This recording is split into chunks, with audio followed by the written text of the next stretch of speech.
नमस्कार साथियों, स्वागत है आप सभी का अंकित इंस्पायर्स इंडिया पर। आप देख रहे हैं मेरे साथ में हाल ही में हुई अंतरराष्ट्रीय स्तर पर एक ऐसी घटना के बारे में जानकारी जिसकी वजह से दुनिया में एक बार फिर से तनाव बढ़ गया है।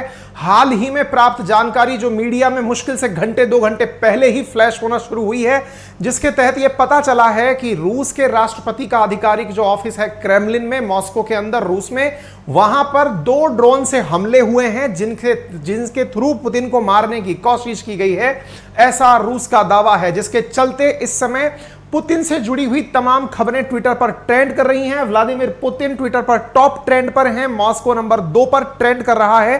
पूरी दुनिया में इस चीज की सुर्खी है। आपको याद होगा आज से 2 दिन पूर्व ही हमारे एक और YouTube चैनल अपनी पाठशाला पर हमने व्लादिमीर जेलेंस्की का एक न्यूज बताया था, जिसमें 30 अप्रैल की हमने एक न्यूज आपसे साझा की थी और कहा था Ukraine will launch counter offensive without western fighter aircraft, ऐसा जेलेंस्की ने कहा है।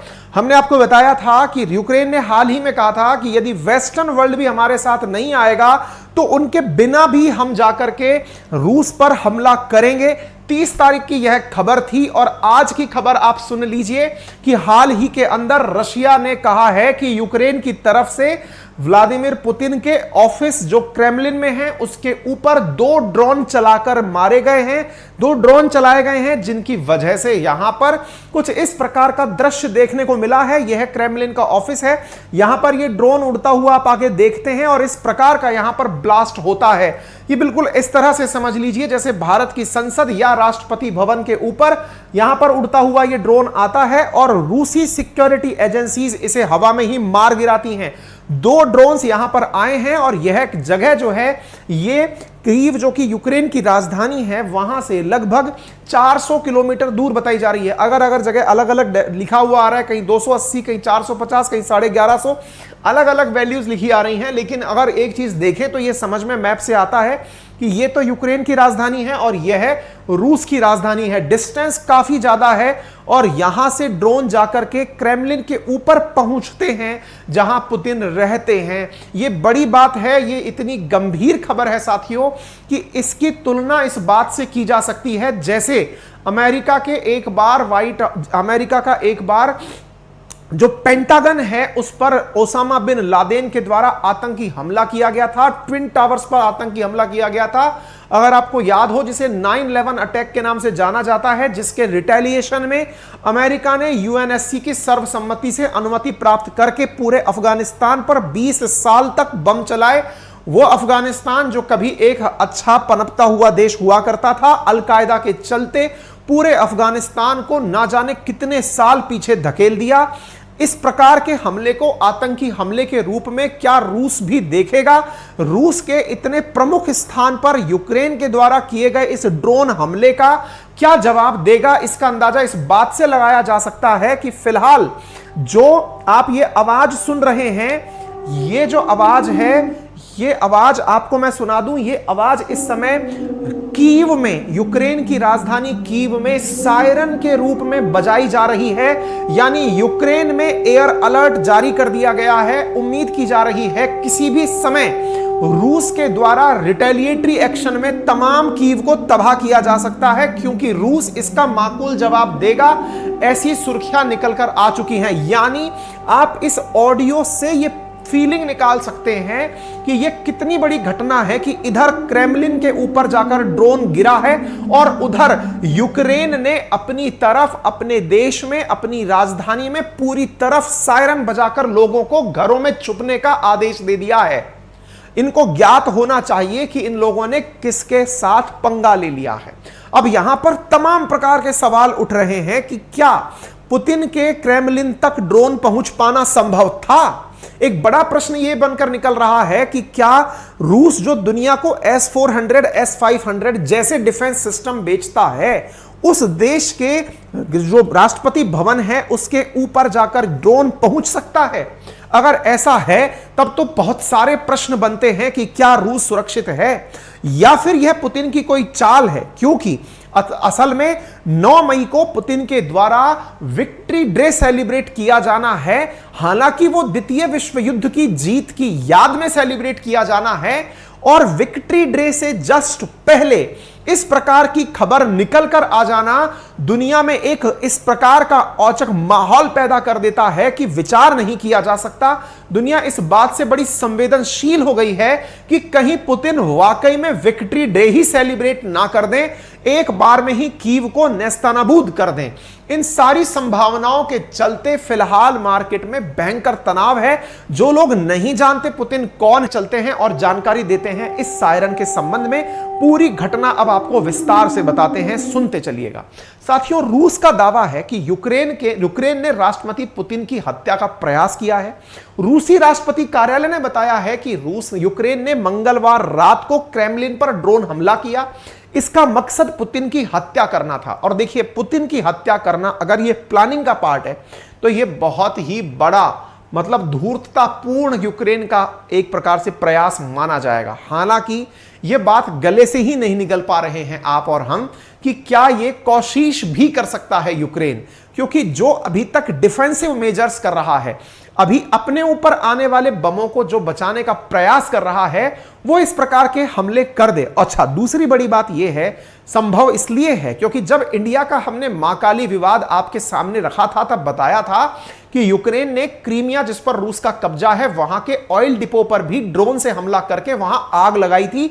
और ड्रोन के हमले से उठी हुई लपटों से जो इमेज बनकर धुएं के गुबार की आई थी, उसी का पोर्ट्रे बनाकर उन्होंने एक फिल्म कलाकार के नाम पर हमारी मां काली का फोटो बनाया था। तो ये जो यूक्रेनी प्रयास था, जो दुस्साहस का प्रयास था, उसी के तर्ज पर यह एक और दुस्साहस भरा कार्य हो सकता है, जिसमें ड्रोन को क्रेमलिन तक पहुंचाकर संभव है कि यूक्रेन यह दिखाने का प्रयास कर रहा हो कि रूस के पास किसी भी प्रकार की ताकत नहीं है, वे खुद की शक्ति संपन्न होने के केवल दिखावे करते हैं, वो अपनी सुरक्षा नहीं कर सकते। और अगर यूक्रेन ने यह प्रयास किया है, जिसकी तस्वीरें पूरी समय इस समय सोशल मीडिया पर वायरल हैं, यह कल रात की, असल में जिस समय अपने दोपहर में 2 बज रहे थे वहां रात थी, और उस समय का यह तस्वीर आप देख रहे हैं किस प्रकार से क्रेमलिन की छत पर भी आग लगी है। आप यहां पर देख सकते हैं, यह अपने आप में काफी चौंकाने वाला है। तमाम प्रकार से सोशल मीडिया पर इस प्रकार के मीडिया मतलब यूज चल रहे हैं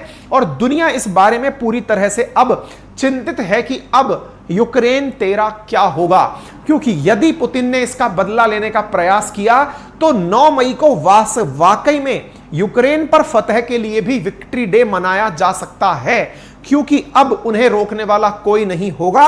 वर्तमान में यूएनएससी की अध्यक्षता भी रूस ही कर रहा है। ऐसी स्थिति में यूनाइटेड नेशन सिक्योरिटी काउंसिल क्या पुतिन को रोक पाएगी, क्योंकि यह भी एक प्रकार से रूस पर हमला कंसीडर किया जाएगा, बिल्कुल वैसे ही जैसे अमेरिका ने पेंटागन पर और वर्ल्ड ट्रेड सेंटर पर हुए हमले को खुद पर हमला कंसीडर करते हुए अफगानिस्तान में छिपे अलकायदा को मारने के लिए पूरे अफगानिस्तान को तबाह कर दिया था। कहीं ऐसा ना हो कि रूस भी इसी तर्ज पर जाकर यूक्रेन में जहां जहां उसने अब तक हमले नहीं किए वहां पर मिसाइल हमलों से पूरा छेद कर दे। इसी वजह से अब अपडेट आने लाइव शुरू हो चुके हैं। क्रेमलिन की प्रतिक्रिया में यूक्रेन के अंदर सायरन बजने शुरू हो चुके हैं।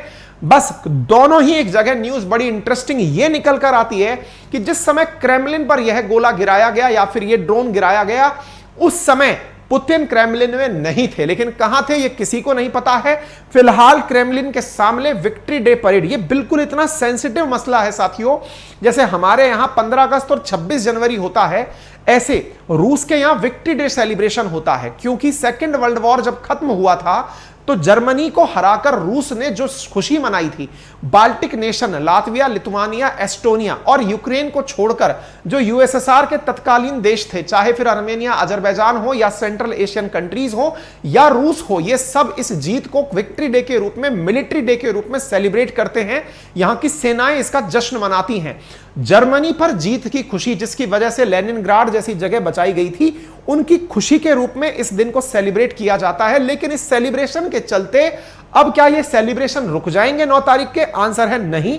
सुनने में यह आ रहा है कि ऐसा रुकने की कोई संभावना नहीं है। परेड समय पर होगी, यह रूस ने क्लियर कर दिया है। 9 मई का इतिहास पहले रूस पर जीत का था, संभव है कि इसे इस बार यूक्रेन पर जीत का बना दिया जाए, क्योंकि रशिया ने वार्न कर दिया है कि रिटेलिएटरी एक्शन होगा, यानी कि बदले की कार्रवाई होगी। यह इन्होंने कह दिया है। यह रूसी अखबार है टास, जिसकी खबर है Russia warn retaliatory measures followed drone attack on Kremlin. आप देख सकते हैं न्यूयॉर्क टाइम्स की रिपोर्ट की अगर बात माने तो यहां पर रूस के तरफ से न्यूयॉर्क टाइम्स में लिखा है कि यह हमारे प्रेसिडेंट पर प्लान्ड टेररिस्ट अटैक की कोशिश थी और इसका पूरा बदला लिया जाएगा। रूस की संसद को ड्यूमा के नाम से जानते हैं। ड्यूमा के सांसदों के बयान आप समझ सकते हैं कितने गंभीर हैं। आप इधर देख सकते हैं, यहां पर एक सांसद ने लिखा है, it is time to launch a missile attack on Zelensky's residence in Kyiv. दूसरे लिखते हैं, the response from Russia will be quite tough. तीसरे लिखते हैं, we need to target the centre of Kyiv. चौथे लिखते हैं, if they think they have long arms then let them know we have something to shorten these arms. हमारे पास उनको छोटा करने के भी हथियार हैं। यानी कि अब पूरी तरह से रूस के अंदर माहौल बन चुका है और उस माहौल के अंदर क्या होगा यह आने वाला समय बताएगा। हालांकि अब रूस ने आपने प्रतिक्रिया सुन ली, यूक्रेन की प्रतिक्रिया क्या है वो भी आप जान लीजिए। यूक्रेन का कहना है कि यह सुनने में ही बड़ा बचकाना लगता है, रशियन फोर्सेस विक्ट्री डे के समय पर अपनी फोर्सेस में जोश भरने के लिए इस तरह का प्रयास कर रही हैं। और यह कैसे संभव है, जो रूस दुनिया के सामने अपने डिफेंसिव चीजों के लिए जाना जाता है, उसके क्रेमलिन पर जाकर कोई ड्रोन गिर जाए, यह सुनने में भी पॉसिबल नहीं लगता। तो इधर की तरफ ये सफाई में उतर आए हैं, लेकिन सफाई में उतरने से क्या होगा, खबर आपके सामने है। घंटे भर पहले की खबर है, an air alert has been declared in Kyiv, जिसका सायरन मैंने आपको सुना दिया है। यहां पर लोगों के लिए सायरन फ्लोट कर दिया गया है। कीव पर किसी भी वक्त हमला हो सकता है, यह सायरन आप कीव में चलता हुआ देख रहे हैं। इंटरेस्टिंग बात यह है कि जेलेंस्की का क्या हुआ। सुनने में आ रहा है साथियों, जिस समय यह हमला हुआ, जेलेंस्की उस समय यूक्रेन से निकलकर फिनलैंड पहुंच गए हैं और अब अपडेट यह है कि वो लंबे समय तक फिनलैंड में रुकेंगे। फिनलैंड जो कि रूस के पड़ोस में स्थित देश है और हाल ही में नाटो मेंबर बना है। देखने वाली बात यह होगी कि नाटो की आड़ लेकर के जेलेंस्की फिनलैंड पहुंच गए हैं और यूक्रेन को क्या मरने के लिए छोड़ गए हैं, यह आने वाला समय बताएगा। ताजा अपडेट लेकर हम आपके सामने हाजिर होते रहेंगे। फिलहाल के लिए इतना ही। जानकारी आपको पसंद आई हो, आप अपडेट लेकर के अगर हमसे जुड़े रहना चाहते हैं, चैनल पर नए हैं तो राइट हैंड कॉर्नर पर एक सब्सक्राइब का बटन दिया हुआ है, उसे दबा दीजिए। आने वाली जानकारियां आप तक एकदम अप टू डेट फॉर्मेट में साझा करती जाएंगे हम लोग, ठीक है।